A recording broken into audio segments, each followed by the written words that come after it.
عام طور پر بہت بڑی ہڑتال ہے. تو یہ سوچنا چاہیے کہ آخر پہلے تاجر برادری کو اعتماد میں کیوں نہیں لیا گیا.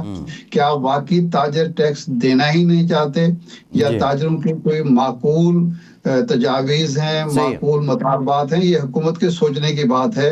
یہ ایسا نہیں کہا جا سکتا کہ جماعت اسلامی کے کہنے پر یہ ہو گئی ہے یا پی ٹی آئی کے کہنے پر یہ ہڑتال ہوئی ہے.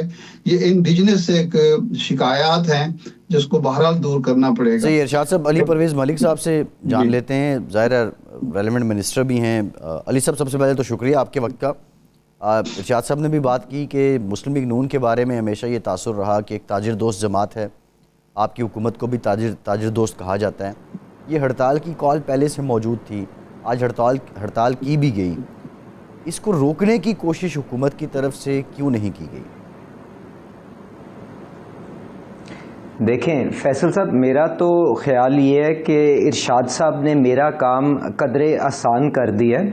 ہم نے جو اب یہ فیصلہ کرنا ہے بحیثیت قوم, وہ یہ ہے کہ کیا ہم نے اپنے سیاسی مفادات کے پیچھے چھپنا ہے, یا وہ اقدامات اٹھانے ہیں جس سے ہم اس ریاست کی بنیاد کو صحیح معنوں میں ٹھیک طریقے سے اس کو آگے لے کے چل سکیں. اور جو ہماری یہاں پہ جس کو آپ جانتے ہیں اسٹرکچرل جو پرابلمز ہماری معیشت کے اندر ہیں, ان کو کیا ہم ان کی اصلاح کرنے کی کوشش کرتے ہیں کہ نہیں کرتے ہیں. گزارش یہ ہے کہ اگر اپنی آپ ٹیکس بیس کو دیکھیں تو وہ چند لاکھ تنخواہ دار لوگ جن کے اوپر آپ جانتے ہیں ساری کی ساری آپ کی جو ٹیکس کی بیس ہے اس کا بوجھ ہے, ٹیکس کے ریونیو کا بوجھ ہے.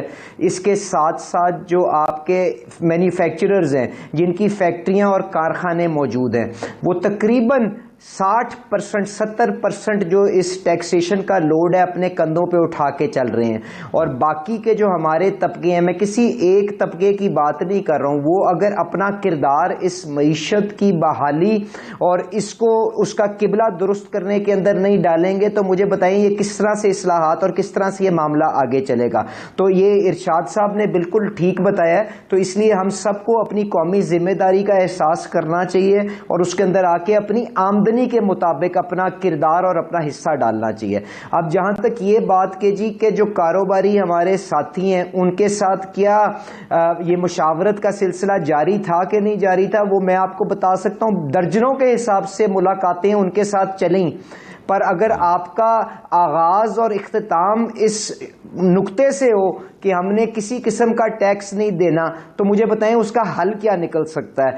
ان کی آسانی کے لیے ہم نے تاجر دوست ایپ بھی بنائی, ان کی مشاورت کے ساتھ ہم نے یہ بھی طے کیا کہ جو ایف بی آر کے ٹیبلز ہیں اس کے مطابق آپ کا ساتھ ہم ایک مہینے ماہوار ایک چھوٹی سی اماؤنٹ طے کر لیتے ہیں, یہ دیکھتے ہوئے کہ آپ کی دکان کا کیا سائز ہے, آپ کی کس علاقے کے اندر وہ دکان ہے, آپ اس اماؤنٹ کے ساتھ اپنے آپ کو رجسٹر کرائیں اور اس نظام کو آگے لے کے چلیں. تو مجھے بتائیں اگر وہ کسی قسم کی مشاورت کے اوپر آ کے حکومت کے ساتھ آگے نہیں چلنا چاہتے تو اس کا حل کیا نکالنا ہے؟ کیا ہم یہ جو ٹیکس کا جو لوڈ ہے اٹھا کے تنخواہ دار لوگوں کے اوپر ڈال دیں, کیا ان فیکٹریوں کے اوپر ڈال دیں جن کی پیداواری لاگت اتنی بڑھ چکی ہے کہ ان کی اشیاء ایکسپورٹ مارکیٹ میں اب کمپیٹیٹیو ہی نہیں رہی؟ تو مجھے بتائیں کس شعبے پہ ڈالنا ہے یہاں پہ. تو اس لیے ہم سب کو اپنی ذمہ داری کا احساس کرتے ہوئے اس معاملے کو آگے لے کے چلنا چاہیے. ہمارے دروازے ان کے جو جائز مطالبات ہیں ان کو حل کرنے کے لیے پہلے بھی کھلے تھے, آج بھی کھلے ہیں.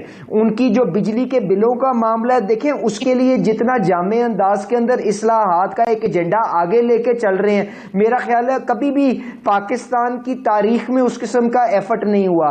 پر ان ساری چیزوں کا دیکھیں اوور نائٹ تو نہیں نا, ایک دن میں تو مسئلے کا حل نہیں نکل آئے گا. اور یہ ہم کس طرح سے جا کے لوگوں کو کہیں کہ جی آپ لوگ ٹیکس دیتے رہیں, ہمارا یہ جو 20-30% جو آپ کی معیشت کا حصہ جو تاجر دوست ہیں وہ کسی قسم کا ٹیکس نہیں دینا چاہتے, وہ کسی قسم کی رجسٹریشن میں نہیں آنا چاہتے. تو آپ فیصل اور ارشاد صاحب ماشاءاللہ نہایت ہی تجربے کار یہاں پہ ہمارے سیاسی ساتھی ہیں, آپ بتا دیں اس بات کا حل کیا نکلنا ہے. صحیح, ٹھیک.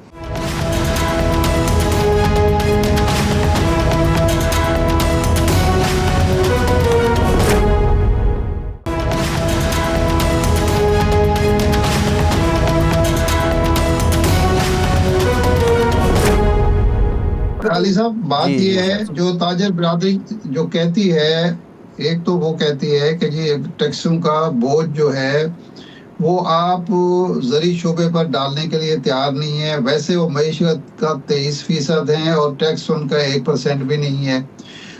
اسی طرح پروفیشنلز کو ابھی تک آپ نیٹ میں نہیں لا رہے. ریئل اسٹیٹ کا اس دفعہ تھوڑا بہت آپ نے کیا ہے لیکن اس انداز میں نہیں کیا. اور ریئل اسٹیٹ میں بھی کچھ علاقے جو ہیں حساس علاقوں کو آپ نے چھوڑ دیا ہے. ایک تو وہ کہتے ہیں یہ ترجیحی سلوک ہے, امتیازی سلوک ہے. دوسرا یہ ہے کہ وہ ہم نے جو تجاویز دی تھیں آپ کے جو حامی ہیں نئی میر صاحب اور کچھ اور لوگ ہیں, وہ یہ کہتے ہیں کہ جناب ہم نے جو تجاویز دی تھی اس میں سے جو پسند آئی حکومت کو یا حکومت کو بارہ کھاتی ہیں وہ مان لی گئیں اور جو باقی تھی وہ پسے پوش ڈال دی گئیں. تو یہ بھی تو آپ کو بہرحال سوچنا پڑے گا نا, ان کی جو جائز شکایت ہے وہ تو دور کرنی پڑیں گی. اچھا ارشاد صاحب میں نے تو آپ سے کہا میرے دروازے چیئرمین ایف بی آر کے دروازے ہر کسی کے لیے کھولے ہیں. نہ ہمارا کوئی چہیتا ہے اور نہ ہمیں کوئی ناپسند ہے. ہمیں اس ریاست کے مفادات کے لیے جو بھی اقدام اٹھانے پڑیں گے ہم لیں گے. اور اس کی طرف سے دیکھیں دنیا کی طرف سے کس طرح سے ان کو سراہا جا رہا ہے. اس کی ایک چھوٹی سی مثال آج ہی موڈیز نے دیکھ لیں, آپ کی ایک دیوالیہ پن کے کنارے پہ چلتی ہوئی معیشت کو آج انہوں نے اپ گریڈ کیا ہے, اس کو انہوں نے اس کی ریٹنگ کو امپروو کیا. کیا اس کا یہ ثبوت نہیں ہے؟ اب جو آپ نے بات کی کہ جی کہ باقی یہ کہہ رہے ہیں تاجر دوست کہ ان کے ساتھ امتیازی سلوک ہو رہا ہے. اگر ارشاد صاحب میں ایک سیکنڈ کے لیے یہ مان بھی لوں کہ امتیازی سلوک ہو رہا ہے تو کیا مطلب ہے کہ اس کا تاجر دوستوں سے نہ پوچھا جائے اور ان تنخواہ دار لوگ اور انہی کاروباری شخصیات کے اوپر سارے کا سارا بوجھ ڈال دیا جائے؟ تو ہمیں اس چیز کا کسی جگہ سے تو آغاز کرنا ہے نا. اب جو آپ نے بات کی کہ جی باقی شعبوں کے لیے آپ کیا کر رہے ہیں, میں آپ کو یہاں پہ ذمہ داری کے ساتھ بیٹھ کے بتا رہا ہوں کہ آپ کا زرعی شعبہ بھی جو ہے وہ صوبوں کی آپ جانتے ہیں جورسڈکشن کے اندر آتا ہے. ان کی مشاورت کے ساتھ زرعی شعبے کے اوپر بھی منافع کے اوپر ٹیکسیشن کا نفاذ اگلے سال سے ہونے جا رہا ہے. اور اسی لیے ہم وہ جو فسکل اکارڈ کی بات کرتے ہیں وہ آپ دیکھیں گے چند مہینوں کے اندر اس کے اوپر پیش رفت ہو جائے گی, پر اگلے 2025 کے اندر آپ دیکھیں گے کہ جو ہمارے کاشتکار ساتھی ہیں ان کی آمدنی کو بھی ٹیکسیشن کے اندر لایا جائے گا.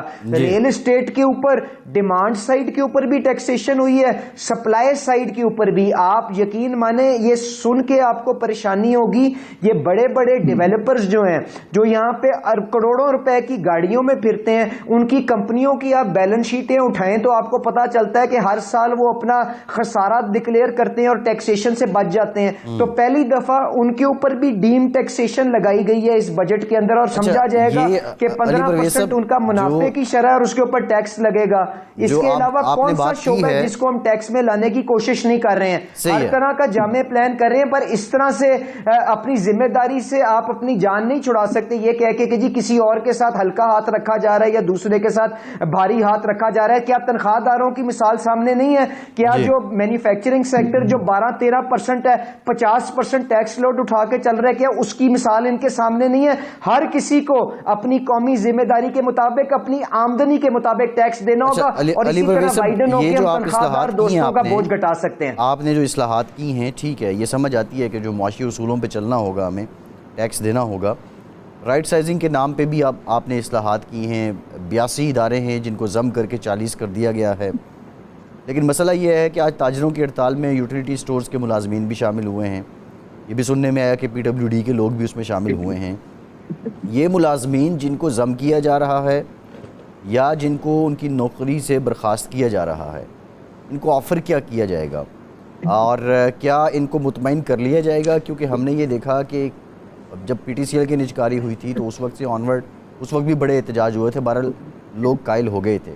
تو یہ رائٹ سائزنگ کے لیے یہ ملازمین ان کی یونینز کیا آن بورڈ ہیں؟ فیصل صاحب پہلے تو اس چیز کو طے کر لیں, کیا یہ کام جو مشکل ترین کیا کہتے ہیں ایک کام ہے جس کو یہ حکومت آگے لے کے چل رہی ہے, کیا یہ صحیح قدم ہے کہ نہیں ہے؟ اگر ہم یہ طے کرتے ہیں کہ ہم نے حکومت کا جو وجود ہے اس کو چھوٹا کرنا ہے اور یہ جو ہم نے خسارے جو آسمانوں کو آج باتیں کر رہے ہیں تو اس کو صرف اور صرف اپنی ٹیکسیشن کے ذریعے تو ہم نے کور نہیں کرنا نا, اپنی حکومت کو بھی تو ایفیشینٹ بنانا ہے. تو اگر کسی جگہ یہ چوری اور کسی جگہ یہ فیٹ اندر ہماری حکومتی نظام کے اندر آ گیا تو کسی دن آپ آپ کو یہ تو طے کرنا پڑے گا نا کہ آپ نے اس کو کس طرح سے آج جو دنیا کے جو ماڈرن مینجمنٹ کے جو آپ کے معیار ہیں اس کے مطابق اس نظام کو ٹھیک کرنا ہے. تو سب سے پہلی تو میری آپ سے یہ گزارش ہے. دوسری بات یہ ہے کہ یہ تنخواہوں کا خالی معاملہ نہیں ہے. آپ جیسے صحافی دوستی ہمارے آ کے بتاتے نہیں تھے جب پارلیمنٹیرینز کو کروڑوں روپے کی اسکیمیں دینے کے لیے کہا گیا اور انہی محکموں کے تھرو ان کو امپلیمنٹ کروانے کی کوشش کی گئی, تو جہاں پہ 100 روپے کا منصوبہ تھا وہاں پہ 25-30 روپے یہ پہلے اپنی جیب میں ڈال لیتے تھے اور اس کے بعد چند پیسے M N A M P S کو دے کے وہاں پہ آدھے سے زیادہ پیسہ وہاں پہ چوری کی اور نالائکی کی نظر میں ہو جاتا تھا اور وہاں پہ کام گراؤنڈ پہ ہوتا کوئی نہیں تھا. تو کیا یہ پاکستان کی قوم آج اس قسم کے نقصان کا متحمل ہو سکتی ہے؟ قطعاً نہیں ہو سکتی. اب اس میں یہ ہے کہ جب آپ ان محکموں کو ڈاؤن سائز کرنے جا رہے ہیں, رائٹ سائز کرنے جا رہے ہیں, تو یقیناً وہ لوگ جو کسی قسم کی چور بازاری یا کسی قسم کی انکوائریوں کا سامنا نہیں کر رہے ہیں, تو ان کے مفادات اور ان کی جو آپ کی جو سروس کے اندر جو ان کا جو رول ہے اس کا تحفظ دینے کے لیے ایک جامع والنٹری سیپریشن اسکیم کا ترتیب دیا جا رہا ہے. جب اس کے خد و خال طے پا جائیں گے تو پرائم منسٹر صاحب آپ کے سامنے آ کے اس کے بارے میں اناؤنسمنٹ بھی کر دیں گے. اور ہمیں پورا اس چیز کا احساس ہے کہ اگر کسی کی روزی کو ہم بچا سکتے ہیں کسی اور محکمے میں ٹرانسفر کر کے تو یہ بھی آپشن ان کو دی جائے گی. پر فیصل صاحب آپ کو ان سارے اقدامات جو مشکل ترین ہیں اور آج کی وقت کی ضرورت ہیں, یہ آپ جیسے ساتھی جو معیشت کو فالو کرتے ہیں, ارشاد صاحب سے جیسے سینئر لوگ, ان کو چاہیے ان کو سرائیں. اور یہ جو شہباز شریف صاحب جو اپنا کردار ادا کرنے کی کوشش کر رہے ہیں اس کے لیے اپنی آواز اٹھائیں, کیونکہ یہی وہ قدم ہے جو اس ملک کو اس کی جو معیشت کو استحکام جو آج آپ کو آتا ہوا نظر آتا ہے, جو موٹیز کی رپورٹ کے اندر آتا ہوا نظر آتا ہے, اس کو پرماننس اور اس کو اینکر کر سکتے ہیں. جی علی صاحب, یہ آپ گولڈن شیک ہینڈ ٹائپ کوئی آفر کر رہے ہیں ان ملازمین کو جو ادارے آپ ختم کریں گے, ان کے ملازمین جب فارغ ہوں گے تو ان کو جس طرح ماضی میں بینکوں کو اور کئی اور اداروں کو گولڈن شیک ہینڈ دیا گیا تھا, یہ اسی طرح کی کوئی اسکیم آپ بنا رہے ہیں؟ جی ارشاد صاحب بالکل, ابھی کیونکہ یہ تیاری کے اندر ہے اور ابھی اس کے 2-3 آپشنیں ابھی پرائم منسٹر صاحب کے ساتھ ابھی اس کے ساتھ ڈسکس ہو رہی ہیں. پر میں آپ کو پوری طرح سے یہ یقین دہانی کراتا ہوں کہ جو ہمارے ساتھی جو سرکاری ملازم ان محکموں میں کام کر رہے تھے ان کا جو جائز ان کا حق ہے ان کو ملے گا اور ان کو ہر قسم کا تحفظ دینے کی کوشش ہوگی, بشرطے یہ کہ وہ کسی چور بازاری اور یہاں پہ یہ جو کرپشن کے اندر انوالوڈ نہ ہو, کسی قسم کی کوئی انکوائریاں ان کے سامنے نہ چل رہی ہوں. تو ان کا تحفظ بھی کریں گے اور حکومت کا وجود بھی کم کریں گے. اس کے لیے کوئی ون ٹائم بیسس کے اوپر اگر تھوڑا سا خرچہ زیادہ بھی کرنا پڑا اور ان لوگوں کو تحفظ دینے کے لیے ہم ایکسٹرا قدم بھی چلیں گے اور انشاءاللہ تعالی اسی ڈائریکشن میں چلیں گے جو آپ نے جس بات کا اظہار کیا ہے. اچھا, ایک چیز وزیر خزانہ نے بھی کہی, کئی اور مواقع پر بھی یہ بات سامنے آتی ہے کہ پینشن کا بوجھ بڑھ گیا ہے, اور ایک ہمارے سامنے تجویز آتی ہے کہ جی پینشن کا بوجھ بڑھ گیا ہے تو اس لیے مدت ملازمت میں سرکاری ملازمین کے اضافہ کر دیا جائے. بھائی اس کی وجہ سے تو مزید بوجھ بڑھ جائے گا کہ 2-3 سال وہ لوگ کام کریں گے پھر بھی پینشن ان کو دینی پڑے گی 2 سال بعد 3 سال بعد. اور دوسرا یہ ہوگا کہ نئے لوگ جو ہیں نوجوانوں کے لیے دروازے بند کر دیں گے, تو اس کا کیا حل آپ نے نکالا ہے کوئی؟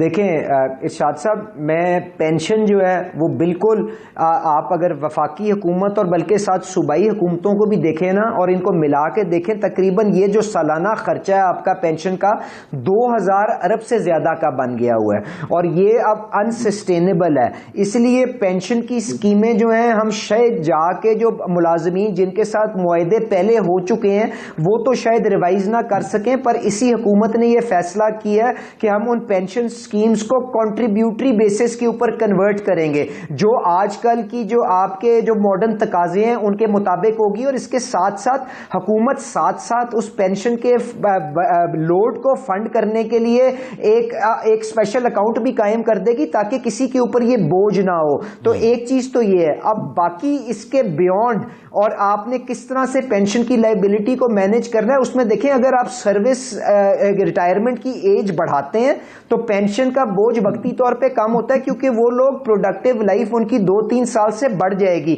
پر ابھی اس کے اوپر کوئی حتمی فیصلہ نہیں ہوا کیونکہ اس کا جو منفی پہلو ہے اس کی طرف آپ نے بالکل ٹھیک اشارہ کیا کہ جو حکومت کے پھر اپنے تقاضوں کے لیے جو ان کو لوگوں کو انڈکٹ کرنا ہوگا وہ انڈکشن بھی 2 سال سے لیٹ ہو جائے گی. پر اس میں کیونکہ ابھی کوئی حتمی فیصلہ نہیں ہوا, میں آپ سے گزارش کروں گا جب ECC اپنی کوئی اس پہ رائے قائم کر لے گی تو میں آپ کے سامنے آ کے وہ پیش کر دوں گا. بٹ جو فیصلہ آج ہوا ہے وہ یہ ہے کہ حکومت کا بوجھ گھٹانے کے لیے نئی ملازمت کنٹریبیوٹری پینشن اسکیم کے اوپر ہوگی اور اس پہ حکومت کے اوپر کوئی بوجھ نہیں ہوگا. اس میں جو ملازم جو انڈکٹ ہوگا وہ بھی اپنا حصہ دے گا, حکومت بھی اپنا حصہ دے کے ایک اسپیشل فنڈ بنائے گی تاکہ یہ بوجھ کسی پہ نہ ہو.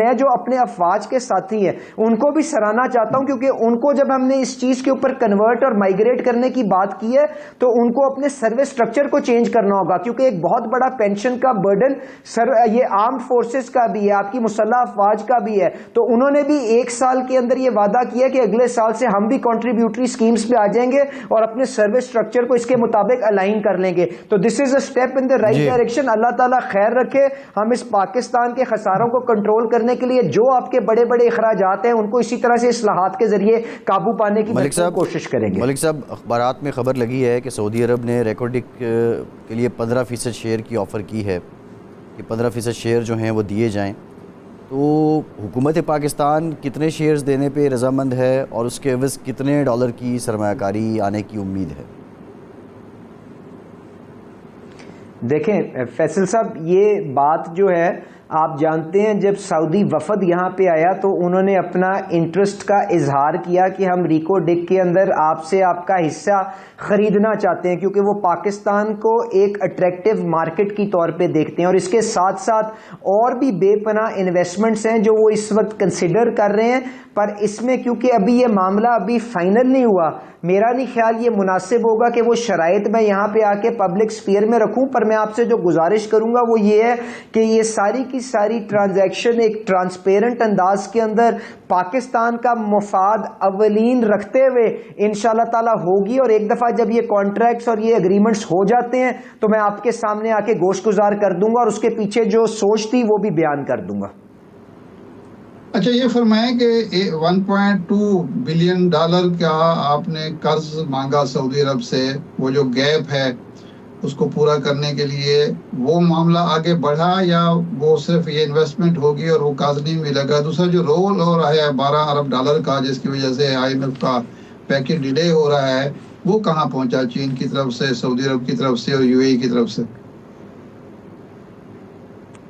دیکھیں ارشاد صاحب, آپ نے بہت اچھا سوال کیا. گزارش یہ ہے کہ اگر ہم صحیح سمت کے اندر پیش رفت نہ کر رہے ہوتے تو یقین مانے موڈیز اور فچ ہماری ریٹنگ کو اپ گریڈ نہ کرتے.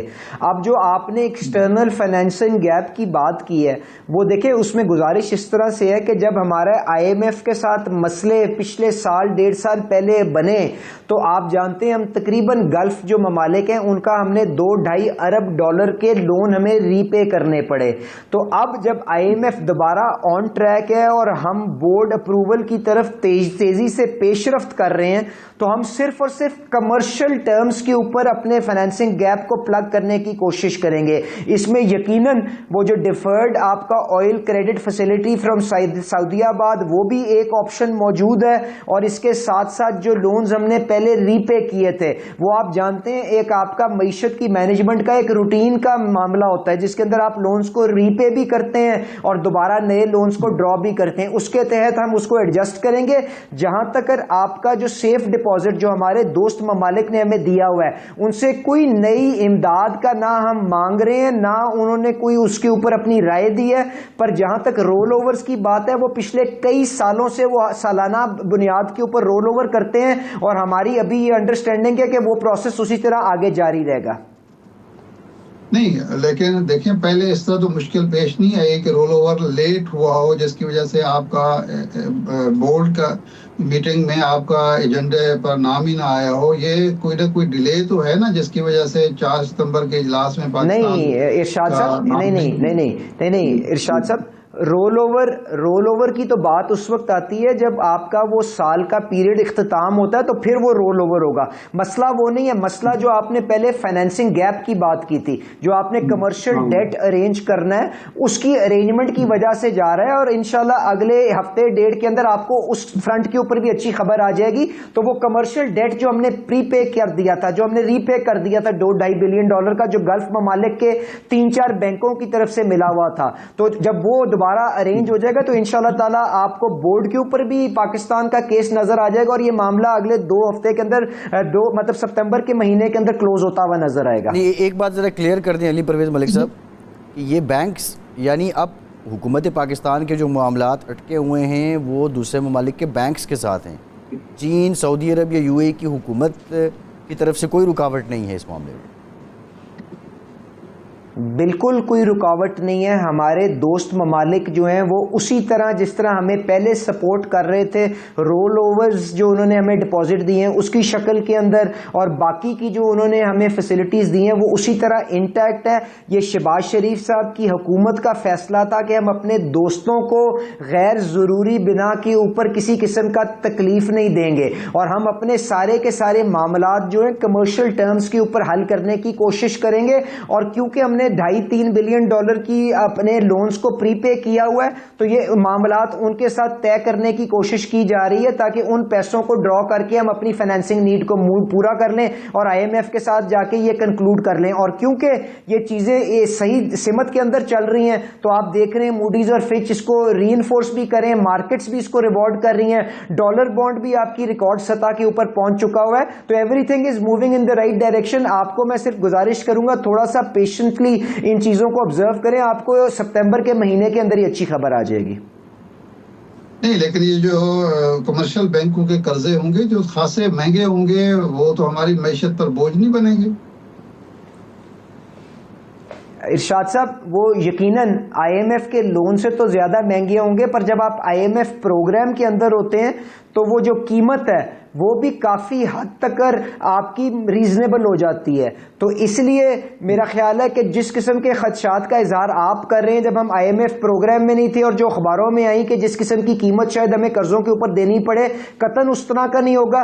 ریزنیبل کمپیریٹیو پرائسز کے اوپر جو ہمارے جیسی ریٹنگز کے ممالک کو جن شرائط پہ قرضہ ملنا چاہیے اور IMF پروگرام کے IMF کے سرٹیفکیٹ کے ساتھ ملنا چاہیے، بالکل اس کے معیار کے اوپر پورے اتریں گے اور انشاءاللہ تعالیٰ آپ کو اچھی خبر آئے گی. اچھا یہ تو اب طے ہے، جو بزنس کمیونٹی ہے وہ بھی کہہ رہی ہے، حکمران بھی، آپ لوگ بھی کہہ رہے ہیں کہ جی IPPs کا اگر معاملہ سیٹل نہیں ہوتا تو یہ بجلی کی بڑھتی ہوئی قیمتیں ہی ہماری معیشت کے لیے بہت بڑا ناسور بن چکی ہیں.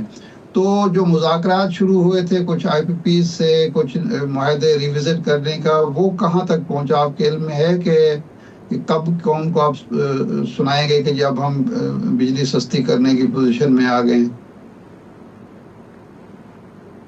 ارشاد صاحب یہ بہت بڑا ایک ایشو ہے ہماری معیشت کا، اور آپ نے بالکل ٹھیک کہا، یہ ایک عام صارف کے لیے بھی اور ہمارے ایکسپورٹر کے لیے بھی بہت بڑا چیلنج ہے، کیونکہ اس کی وجہ سے اس کی لاگت اتنی بڑھ جاتی ہے کہ وہ بین الاقوامی منڈیوں کے اندر اپنا مال نہیں بیچ سکتا. پر اس کو حل کرنے کا طریقہ کار ارشاد صاحب یہ نہیں ہے کہ ہم ان ساتھیوں کو جنہوں نے ہماری بنائی ہوئی پالیسیوں کے تحت آگے آ کے سرمایہ کاری کی اور اس ملک کو 18 گھنٹے کی لوڈ شیڈنگ سے چھٹکارا حاصل کروایا، ہم ان کو ولن کے طور پہ پیش کریں. اور یہ جو پرائیویٹ IPPs والا معاملہ ہے نا، اگر یہ پرائیویٹ سیکٹر کی جو پالیسی میں جو پلانٹس لگے ہیں ارشاد صاحب، یہ 94 کی پالیسی اور 2002 کی پالیسی میں لگے ہیں. جو 2000 کا کیپیسٹی چارج ہے نا، اس کے اندر ان کا حصہ 100 ارب سے بھی کم کا ہے. تو مین جو کیپیسٹی چارج کا مسئلہ ہے وہ آپ کے ان پلانٹس کے اندر ہے جو حکومت پاکستان نے خود لگائے ہیں، اور جو چائنیز انویسٹمنٹ جو CPEC کی شکل کے اندر آئی لگائی ہے یا نیوکلیئر پلانٹس جو ہم نے لگائے ہیں اس کی شکل کے اندر ہے.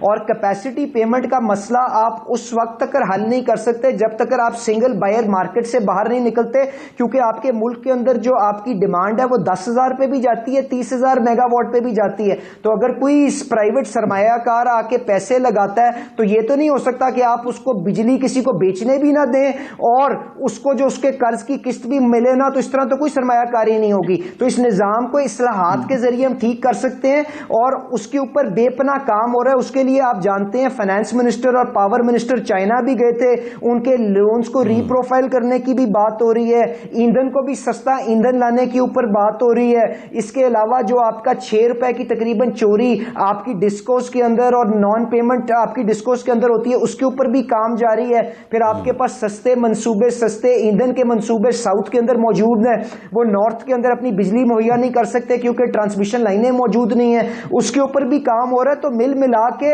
ان قریب بہت اچھی خبریں آپ کو اس فرنٹ کے اوپر بھی آئیں گی, اور ہم اس چیز کا احساس رکھتے ہیں کہ یہ وہ مسئلہ ہے جس کو جنگی بنیادوں کے اوپر حل کریں گے تو ہماری معیشت پھلنا پھولنا شروع کرے گی. تو اس کے اوپر بھی انشاءاللہ تعالی بھرپور کام جاری ہے شہباز شریف صاحب کی قیادت میں, اور ارشاد صاحب اس کا حل بھی آپ کو یہی حکومت کر کے دے گی. جی ٹھیک, بہت شکریہ وزیر مملکت برائے خزانہ علی پرویز ملک سے. وقت کا بڑا مفصل آپ نے بتایا کہ حکومت کیا کر رہی ہے معیشت کی بہتری کے لیے.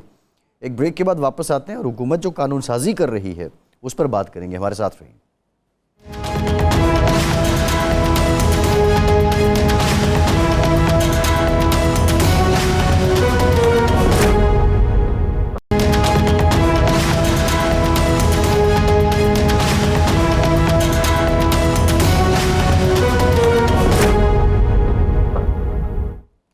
بریک کے بعد ایک بار پھر سے آپ کو خوش آمدید کہیں گے. ارشاد صاحب, آج حکومت کی طرف سے بل پیش کیا گیا قومی اسمبلی میں, ججز کی تعداد 17 سے بڑھا کے 23 کر دی جائے.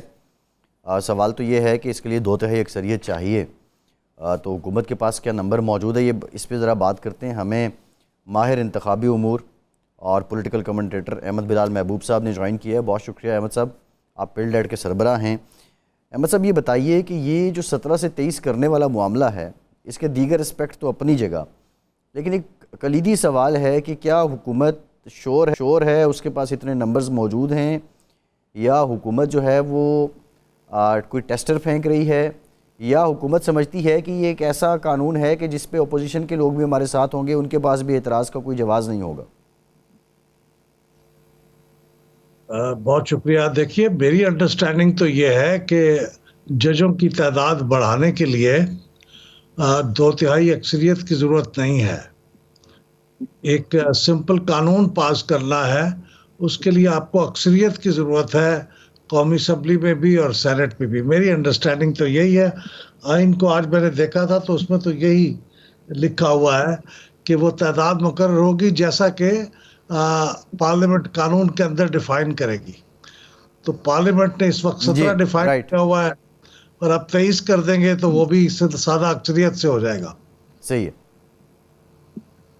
اچھا یہ فرمائیں, اس وقت یہ جو ترمیم ہو رہی ہے, میری انڈرسٹینڈنگ بھی یہی ہے کہ اس کے لیے 2/3 اکثریت کی ضرورت نہیں ہے, یہ سادہ قانون سے ہو سکتا ہے. لیکن اس وقت ان ججوں کی تعداد بڑھانے کا جو مدعا اور مقصد بیان کیا جا رہا ہے وہ نہیں ہے کہ جی ہم عام آدمی کو ریلیف دینا چاہتے ہیں یا فیصلے جلدی ہوں اور مقدمات کی جو تاخیر ہے وہ ختم ہو. وہ یہ ہے کہ قاضی صاحب چونکہ میجارٹی لوز کر چکے ہیں, اکثریت ایک جو فیصلہ خاص طور پر مخصوص نشستوں والا ہے, اس کی وجہ سے حکومت کو اور قاضی صاحب کو, چیف جسٹس کو تھوڑا سا بیک فٹ پہ جانا پڑا. تو یہ مقصد بیان کیا جا رہا ہے. تو اس طرح کی قانون سازی چیلنج ہو سکتی ہے, نمبر 1. نمبر 2, کیا اس کو بدنیتی پر اور مخصوص مفادات کے تحت قرار دیا جا سکتا ہے؟ شاہد عارف صاحب, کچھ عرصہ پہلے آسما جہانگیر کانفرنس لاہور میں جسٹس منصور علی شاہ صاحب ایک سیشن کے اندر کلیدی مقرر تھے, اور میں وہاں موجود تھا. میں نے ان کو سنا, انہوں نے بہت وقت صرف کیا یہ بتانے میں کہ ہمارے ججز بہت تھوڑے ہیں, اسی لیے ہمارے یہاں پینڈنسی آف کیسز بہت ہے, ہم فیصلہ نہیں کر پاتے وقت پہ, تو ججوں کی تعداد کو بڑھانا چاہیے. ان کا تھیسس یہ تھا.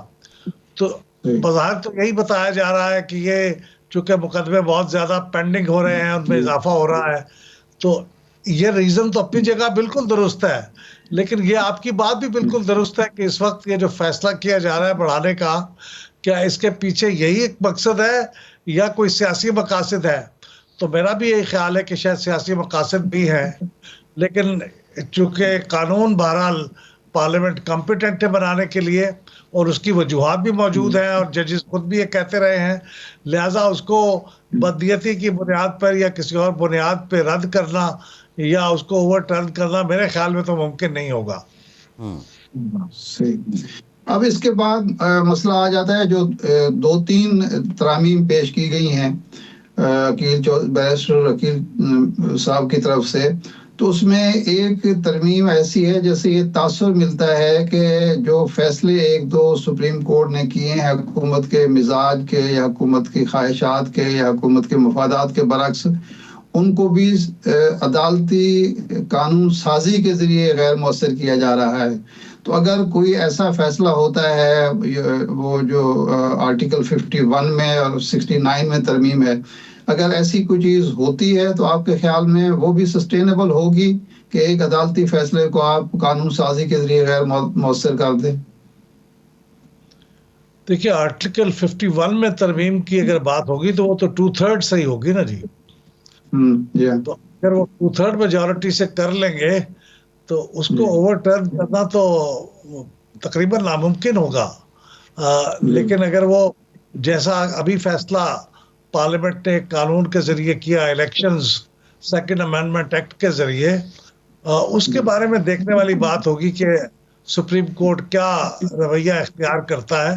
وہ بھی ویلڈلی پاسڈ لا ہے اور اس میں بھی کوئی نئی بات نہیں کہی گئی, انہوں نے پرانے لاز کو ہی ریٹریٹ کیا ہے اور یہ کہا کہ عدالت کے فیصلے کے باوجود وہ لاز پہ ہی عمل درآمد ہوگا. یہ بھی ٹھیک ہے, اس پہ بھی کسی کو اعتراض نہیں ہوگا, لیکن وہ جو ریٹروسپیکٹو افیکٹ یعنی پرانی ڈیٹ سے اس کا نافذ العمل ہونا ہے, اس کے اوپر میرے خیال میں سپریم کورٹ کوئی پوزیشن لے سکتی ہے, کیونکہ آئندہ کے لیے تو وہ کہہ سکتی ہے کہ ٹھیک ہے, لیکن یہ سابقہ نافذ العمل کیسے ہو گیا, یہ میرا خیال ہے اس کی کمزور ترین حصہ اس قانون کا یہی ہے. صحیح ہے.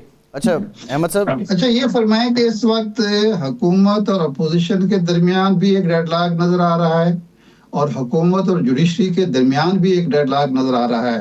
یہ جوڈیشری اور حکومت کا ڈیڈ لاک اسی طرح کا ہے جس طرح پچھلے سال انتخابات کے 2 صوبائی اسمبلی انتخابات کے حوالے سے تھا, اور آپ کے علم میں ہے روزانہ وزراء کرام جو ہیں وہ تقریریں بھی کرتے ہیں اسمبلی کے اندر اسمبلی کے باہر. تو یہ ڈیڈ لاک جو ہے, ایک تو اس کو کس طرح توڑا جا سکتا ہے, دوسرا یہ ہے کہ جب بھی ماضی میں بھی ہم نے دیکھا ہے کہ جب بھی جوڈیشری اور حکومت کے درمیان ڈیڈ لاک ہوا ہے یا بدمزگی ہوئی ہے, اس کے نتیجے میں جوڈیشری کی سپیس بھی کم ہوئی ہے اور حکومت کی منتخب حکومت کی سپیس, پارلیمنٹ کی سپیس بھی کم ہوئی ہے اور کسی اور نے اس کا فائدہ اٹھایا. تو اب آپ کیا سمجھتے ہیں ایک پولیٹیکل اینالسٹ کے طور پر کہ کیا ہم اس طرف جا رہے ہیں یا اس کا فائدہ ہوگا بالآخر اور پارلیمنٹ اپنی اتھارٹی بنوا لے گی؟ میں آپ سے اتفاق کرتا ہوں کہ ایسے کیسز میں اگر آپ جیت بھی جائیں, پارلیمنٹ جیت بھی جائے اور سپریم کورٹ ایک لحاظ سے ہار جائے, تو اس کے نتیجے میں کوئی جیت نہیں ہوتی کسی کی, اس لیے کہ آپ اپنے ملک کے ایک آئینی ادارے کو, سب سے بڑی عدالت کو آپ زیر کرنے سے تو ملک کے اندر رول آف لا کمزور ہوتا ہے. تو میرے خیال میں جب سپریم کورٹ ریکنوین ہوگی, اس قانون کا بھی اس پہ جائزہ لے گی, لیکن بیسیکلی تو اپنے پاس کیے ہوئے شارٹ آرڈر کے بارے میں کوئی تفصیلی فیصلات جاری کرے گی. شاید اسی کے اندر مختلف سوالوں کے جواب ہوں اور آرگومنٹ کے ذریعے وہ اتنی اخلاقی طور پہ برتری حاصل کر لے کہ پھر وہ پارلیمنٹ اس کو ماننے پہ مجبور ہو جائے. اور یہ بھی ہو سکتا ہے کہ ایسا نہ ہو, تو اس صورت میں جو 2 ججوں نے اپنے آرگومنٹس دیے تھے اختلاف رائے کے اختلافی نوٹ میں, تو کیا سپریم کورٹ جب دوبارہ فل کورٹ کے طور پہ کنوین ہوگی تو ہو سکتا ہے کچھ جج اس سے کنونس ہو کے اپنی رائے بدل لیں اور وہ ریویو کے اندر ان کی رائے مختلف آ جائے. تو یہ کچھ دیکھنا ہوگا. لیکن میرے خیال میں یہ جو جج ہے, اکثریت ججوں کی ایسی ہے کہ جو سیاسی طور پہ ایک افیلیشن رکھ کے پوزیشن نہیں لیتے. ہو سکتا ہے ان کی ہمدردیاں ہوں کسی پارٹی کے ساتھ, اس میں کوئی خرابی نہیں ہے, لیکن یہ بڑے اصولی طور پہ جسٹس منصور علی شاہ ہوں, قاضی فائز عیسیٰ ہوں, یہ لوگ بڑے اصول کے اوپر فیصلے کرتے رہے ہیں. تو امید تو یہی کرنی چاہیے اور دعا کرنی چاہیے کہ یہ کوئی پارٹی کے حساب سے فیصلے نہ دیں, قانون کے حساب سے دیں. لیکن شاہد عارف صاحب, بڑی بات تو یہ ہے نا کہ اس وقت سٹیکس بہت ہائی ہو گئے ہیں. اب اس وقت مظاہر یہ لگتا ہے کہ اگر پی ٹی آئی کسی وقت واپس آئے گی تو پتہ نہیں کتنے لوگوں کی زندگی عذاب ہو جائے گی, کوئی جیل خانے جائے گا. تو یہی کیفیت اس وقت پی ٹی آئی کے ساتھ ہو رہی ہے. تو یہ دونوں ایک دوسرے کی چونکہ خوف میں مبتلا ہے, تو اس میں وہ ہر کچھ کرنا جا رہے ہیں جس سے ان کا اپنا تحفظ ہوتا ہوا انہیں نظر آئے گا. تو بنیادی بات یہ ہے, اگر یہ دونوں کچھ آپس میں ان کے درمیان بات چیت کے ذریعے یہ انتقام کا امکان رد ہو جائے تو شاید پھر کوئی چیزیں نارملائز ہونے کی طرف بڑھ جائیں. لیکن جب تک یہ کیفیت رہے گی تو میرے خیال ہمارے سارے اداروں پہ یہ چھایا رہے گا, یہ منحوس سایہ. جی ٹھیک, بہت شکریہ احمد بلال محبوب صاحب. ارشاد صاحب, پروگرام کا ٹائم ختم ہو گیا. بہت شکریہ, آج کے پروگرام سے اتنا ہی, اجازت دیجیے.